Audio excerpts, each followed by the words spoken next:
E já era ruim, tá pior agora. E para falar sobre essa questão de endividamento, eu chamei duas pessoas aqui que já estiveram em apuros e conseguiram superar as dívidas para compartilhar um pouco da sua história e também daquele to-do para que você possa sair desse ciclo de endividamento que é extremamente nocivo para as pessoas. Então, eu estou aqui com Patrícia Lages, jornalista e especialista em finanças, apresentadora do JR Dinheiro no Jornal da Record, criadora do canal no YouTube com mais de 650 mil inscritos, autora de 5 best-sellers sobre finanças pessoais e empreendedorismo, incluindo Bolsa Blindada e Virada Financeira. Patrícia, seja bem-vinda. Obrigada, Bruno. É um prazer estar aqui com vocês, Malu. E vamos falar de dívida, né? Para o povo desafogar um pouquinho. Por favor. Tem um vídeo que a gente gravou lá atrás, tem alguns anos já, foi quando eu conheci a Patrícia. Se eu não me engano, foi em 2017 ainda, ou 2018, comecinho. Foi. 2018? Foi. E a Patrícia, ela contava a história de como... Quanto que era de dívida? Eu cheguei a ter $150 mil de dívida. Que gostoso isso, né? Maravilhoso, 150 mil gente. dólares de dívida. E ela fala que começou a vender drogas online, que mudou a vida dela. Então, fiquem ligados aqui, a história é muito boa. E estamos também com o Thiago Brunet, instrutor de inteligência emocional, criador e CVO do Instituto Destin. O que é CVO, cara? Eu te perguntei antes, mas eu quero que as pessoas saibam. Chief Vision Officer. Olha que bacana, né? É o cara que é o visionário da empresa. Ele tem a visão, mas ele não quer botar a mão na operação, no marketing ou na parte executiva. Então ele contrata Aquele que fica CEO. apontando o dedo. A Malu é o Vision Officer aqui. Isso. Ele tem a visão, mas ele prefere que alguém execute aquela visão. Então ele contrata o CMO, o CEO, todas as decisões saem dele em termos de visão da empresa. E ele alinha, ele funciona como um presidente de conselho. Porque ele alinha, fala assim, cara, eu te contratei para isso e você está dando até um resultado numérico, mas está muito fora da visão que a gente estabeleceu para a empresa. Ele é aquele cara que vai alinhando cada área, não deixando ninguém sair da visão da empresa, o que hoje, nos dias de hoje, é fundamental. Bacana. A Malu se identificou. Bem legal. Arianos são ótimos em fazer isso. Continuando com o currículo aqui do Brunet, também é mentor do Clube de Inteligência, que conta com mais de 20 mil alunos, escritor de vários best-sellers, como Especialista em Pessoas, Descubra o Seu Destino e eu acho que esse título aqui é bem interessante para o episódio de hoje, Dinheiro é Emocional. Brunet, muito obrigado pela presença, cara. Uma honra estar aqui, obrigado Bruno, Malu, pelo convite. Uma honra estar aqui também com a Patrícia, com todo mundo, e vamos ajudar o povo aí, que está todo mundo precisando. Pois é, muita gente precisando. Falando um pouco mais das estatísticas que eu separei aqui, além desse endividamento de mais de 70% das famílias, a gente já tem 25,6% das famílias inadimplentes, ou seja, já tem dívidas e não conseguem pagar. E esse pessoal endividado, 83% tem dívidas no cartão de crédito. Jesus, Que é aquele tipo de chega dívida- a dar calafrio. Exatamente. É o mais alto. Mas para começar, eu queria que vocês dividissem um pouco da história de vocês nessa questão das dívidas. Por exemplo, no seu caso, Bruno, como é que foi isso, cara? Você já teve quebrado durante um tempo, né? Já muito quebrado. Quebrado não, muito. Muito quebrado? Muito. Aquele Quebrado é eufemismo. É que quando a gente quebra, a gente capricha, muito... né? capricho. Já que vamos quebrar direito, né? Vamos fazer a história. É o CVO, né? Vamos quebrar. Mas vamos quebrar bonito. Eu venho de uma família, meu pai militar, né? Minha mãe é professora. E eu venho de uma família que lutou muito para a gente estudar. Então, meu pai priorizou muito isso. Mas, ao mesmo tempo, eles não tinham nenhum tipo de preparação financeira. Então, todo o salário do meu pai era impressionante. Eu lembro que a gente só comia pizza ou alguma coisa mais assim especial, um McDonald's, no dia 1, que era o dia que caía o salário do meu pai. Todos os outros 29 dias era a briga, assim, arroz e feijão que tinha. Todo mundo da escola tinha, porque meu pai trabalhava muito para botar a gente em boas escolas, mas todo mundo ia de Nike e a gente ia de quichute, entendeu? Éramos 3 irmãos, somos 3 irmãos. Então, o grande problema da minha vida financeira começou com a falta de educação, a falta de modelagem positiva financeira. Meu pai ganhava, gastava, sempre enrolado. Eu comecei a achar normal que era, vai ali, pega R$50 com o teu tio, pega R$100 com a tua avó. Eu comecei a achar que era normal. Você, tô mal, vou ali pedir dinheiro para os outros.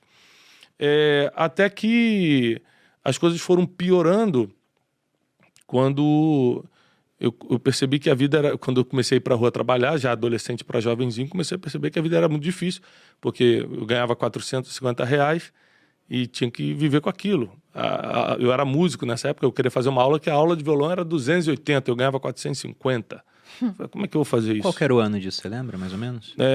Isso foi mais ou menos no ano 97, 97? por aí. Mas eu já tava ganhando meus R$ 450.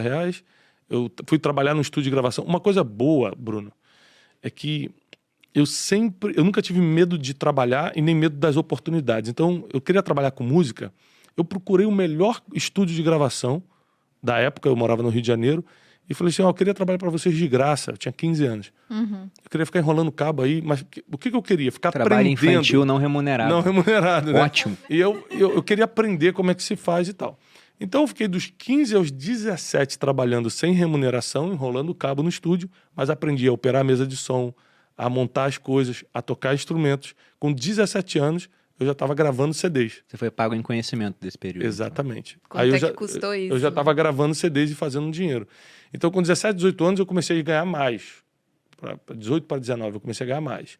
Só que o dinheiro ia embora no mesmo dia, porque era um modelo muito forte da minha família. Tava repetindo o comportamento dos seus Repetia pais. comportamento, assim, absurdamente, entendeu? E aquela coisa que você ganha... Eu lembro um dia que eu ganhei R$ 5.000. Foi o dinheiro máximo que eu ganhei de uma produção lá musical que a gente fez. Aí eu liguei para todos os meus amigos, vamos sair para comer hoje, que é por minha conta. Ou seja, eu não tinha dinheiro nem para comer no outro dia.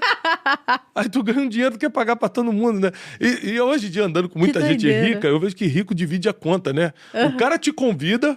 E no final ele falou, deu R$ 100 pra cada um. Eu falei, pô, não é possível, mano, o cara é bilionário. R$ 100 pra cada um. E o pobre chega, vou pagar pra todo mundo. Até pode pedir o que você quiser. Então, eu comecei a ter dificuldades maiores. Mas eu percebi uma coisa nesse tempo, que eu não gostava de trabalhar pra ninguém. Eu falei assim, cara, é muito ruim trabalhar pros outros. Porque quando eu conheci Janine, minha esposa, eu ainda trabalhava com música. Só que a vida de música era muito instável. Né? Tinha mês que eu ganhava 3 mil, tinha mês que eu ganhava R$ 300. E mais do que isso, eu sempre fui um cara ambicioso no sentido de, cara, eu quero ser o melhor ou maior nisso aqui. Aí com 19 para 20 anos eu percebi o seguinte, cara, eu não vou ser o melhor músico, tinha muita gente melhor do que eu não vou ser o melhor técnico de gravação, não dá, mesmo que o estúdio das melhores, não dá. Tem muita gente melhor, tem muita gente mais preparada. E segunda coisa, eu admirava muito alguns músicos que eram os melhores do Brasil. Eu lembro que eu fui gravar uma vez os músicos do Djavan, como técnico de gravação, né, ali no estúdio. E aí, cara, tava lá os maiores, eram os maiores do Brasil, Arthur Maia no baixo, uns caras assim, muito famosos, qualquer músico conhecia.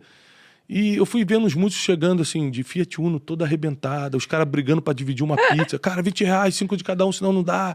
E eu falei assim, cara... E eram os maiores. Eu não vou ser o maior. E se for, Eu não esse vou é o meu ganhar teto. muito dinheiro. Até aí que eu vou. Ali eu decidi que eu queria ser alguém na vida. Eu falei, não, cara, eu tenho que partir para ser grande, eu quero ser grande. Eu sempre pensei, essa questão de você modelar pensamento, as pessoas acham que é clichê, mas é pura verdade. Eu digo quero que, ser, eu vou ser. Que clichê é clichê por um motivo, é porque funciona. É pô. porque funciona, É exatamente. verdade cristalizada pela ação do tempo. E eu fui para vendas. Meu pai me chamou para trabalhar na época com empréstimo, aquele negócio de empréstimo de banco BMG, não sei o quê, para militares, porque ele era militar, ele começou a fazer uma renda extra com isso, falou, Thiago, vamos trabalhar. Eu ficava no centro do Rio de Janeiro distribuindo os panfletinhos e levando para o escritório do meu pai para ele fechar o contrato. Só que era muito desgastante para mim, era meio... Ele estava na reserva já, nessa época? Ele saía do quartel e ia para lá. Durante o dia ficava a minha sogra, que na época não era minha sogra, na época eu não estava casado ainda, ela cuidava do escritório. E meu pai chegava depois do quartel, umas 4h30 da tarde, que o quartel era bem próximo ao escritório. E a gente ficava lá até a noite fazendo os contratos e tal. Só que era muito desgastante pra mim. Eu tinha que botar terno e gravata, ficar no calor do Rio de Janeiro distribuindo, não sei o quê. Encontrava um monte de amigo e falava assim, ih, caramba, o Thiago tá panfletando ali. Fala, panfletador! E aí eu falei, pô, isso não é pra mim, eu tenho que achar outra coisa. Aí eu gostava muito de viagem, consegui entrar como vendedor freelancer numa agência de viagens. E, cara, comecei a arrebentar de vender. No primeiro mês eu virei o maior vendedor do negócio, o cara já me chamou para trabalhar. Falou, cara, vem trabalhar. E eu comecei a trabalhar por performance. Vendia, ganhava comissão. Não tinha contrato, não tinha salário, nada. E ali eu comecei a me apaixonar por venda, me apaixonar por viagens. E aí quando eu falei, liguei pra Janine e falei, vamos casar. Tô rico, tava ganhando R$ 3.000. Tô rico! Vamos casar. Já tem que arrumar uma coisa pra gastar. Bota onde você quer morar. meme da Carolina Ferraz aqui. Que eu sou rica!